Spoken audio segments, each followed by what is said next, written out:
থেকে আমার বন্ধুরে আমি যখন 1 বছর অথবা 1.5 বছর আগে আমি আমার মাদ্রাসার হুজুরের সঙ্গে একটা মাহফিলে গেলাম।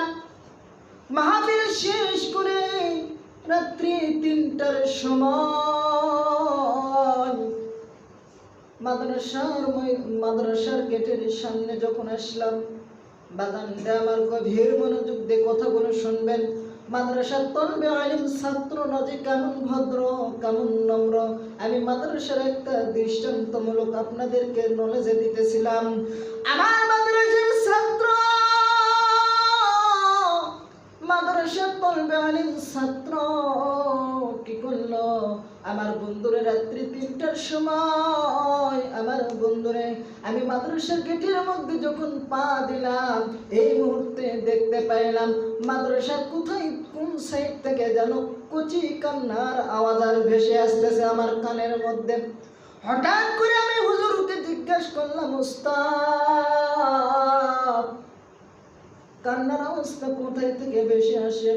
হুজুর ডাক দিয়ে বলল, তুমি মনে হয় ভুল শুনেছো, আর একবার দেখো তো দেখি। আবার হুজুরকে জিজ্ঞেস করলাম, হুজুর দেখেন অমুক জায়গা থেকে কান্নার অবস্থা বেশি আসে। এইবার হুজুর ডাক দিয়ে বলতেছে, বাবা চলো যাই একটু সামনের দিকে আগাইতে থাকি, চলো তো দেখি কোন দিক থেকে কান্নার আওয়াজটা ভেসে আসে। একবার দুপা হাঁটি হাঁটি পা পা করে যখন আমার বন্ধুরে আমার মসজিদের সামনে, আমি মাদ্রাসার একটা মসজিদ আছে বাজানরে, আমার মসজিদের সামনে যখন যাই পাটা সামন দিকে করলাম, হঠাৎ করে দেখতে পাইলাম মাদ্রাসার কিছু গেটের আওয়াজ দিয়ে কেচি গেট দিয়ে আওয়াজ আসতেছে, 2টা ছেলে কান্নার আওয়াজ আসতেছে হাউমাউ করে। জোরে বলেন সুবহানাল্লাহ। 2টা ছেলের কান্নার আওয়াজ, চোখ দিয়ে দরদর করে পানি পড়ে যায়। মনে চাইল 2টা সন্তানকে কোলের মধ্যে উঠাইয়া নেই, কিন্তু না না, এই মুহূর্তে যদি ওই 2টা সন্তানের কাছে মসজিদের মধ্যে যাই তাহলে তাদের আমলটা নষ্ট হয়ে যাবে, এই মনে করে আর মসজিদের মধ্যে গেলাম না। ওই মুহূর্তে কি করলাম, হঠাৎ করিয়া আমার বন্ধুরে আমার হুজুরকে নিয়ে আমি কি করলাম, আমার রুমের মধ্যে চলে গেলাম। রুমের মধ্যে যাওয়ার পর ফজরের ওয়াক্ত যখন হয়ে গেল, ফজরের নামাজ পড়ার জন্য মসজিদের মধ্যে আগাইলাম। মসজিদে নামাজ শেষ করার পর 2টি সন্তানকে ডাক দিলাম। আমি শুধু তালাশ করতেছিলাম ওই 2টি সন্তান কে কান্নাকাটি করলো। ওই 2টি সন্তানকে যখন মসজিদের কাতারের মধ্যে যখন তালাশ করতেছিলাম, তালাশ করতে করতে হঠাৎ করে চোখে পড়ে গেল। আমি ডাক দিয়ে বললাম, বাবা তুমি নামাজ শেষ করে তুমি কি করবা, তুমি আমার কি করবা, হুজরাখানার মধ্যে আসবা। এই কথা বলার পরে আমি যখন চলে আসলাম, এই 2টা ছাত্র চলে গেল।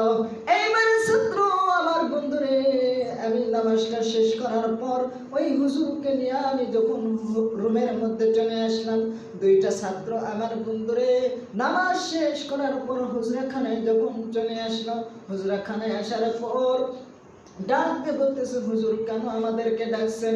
এইবার মাদ্রাসার হুজুর ডাক দিয়ে বলতেছে, বাবা ও বাবা, তোমাকে আজকে রাত্রি 3টার সময় মসজিদের মধ্যে কাঁদতে দেখেছি, ব্যাপারটা কি বাবা তুমি জলদি করে বলে দাও। যখন এই কথা বলে দেওয়া হয়, যখনই আমার বন্ধুরে মাদ্রাসার আমার সঙ্গে মাদ্রাসার যে হুজুর ছিল, ওই মাদ্রাসার হুজুর যখন এই কথা বলে, আমিও বললাম, বাবারে তুমি কেন কান্নাকাটি করলা? হাউমাউ করে বড় একটা ছেলে চোখ দিয়ে দরদর করে পানি পড়ে যায়, আর ডাক দিয়ে বলে, হুজুর আপনি কি জানেন না আমার বয়স 10 বছর অথবা আমার বয়স 12 বছর। হুজুর এই যে আমার ছোট ভাইকে দেখতেছেন, আমার ছোট ভাইয়ের বয়স 9 বছর হুজুর। আমাদের দুনিয়ার জমিনে আমার বাবা দুনিয়ায় জীবিত নাই, আমার বাবা মারা গেছে হুজুর গো। আজকে রাত্রি 3টার সময় তাহাজ্জুদের নামাজ পড়ার পরে আমার মনে হঠাৎ করিয়া আমার বাবার কথাটা মনে পড়ে গেছে হুজুর গো। এই জন্য আমি বড় কান্নাকাটি করতেছি হুজুর। আমার বাবা, ও হুজুর, আমার মার কথা মনে পড়ে গেছে। আমার এই মাদ্রাসাতে আমি দেখতে পাইলাম অনেক ছাত্রর বাবা আসে, অনেক ছাত্রর মা আসে, ছাত্র ভাইদেরকে নাম ধরে ধরে ডাক দেয়, তারা বাবার কাছে চলে যায়, মায়ের বুকের মধ্যে চলে যায়, তারা আদর খায়।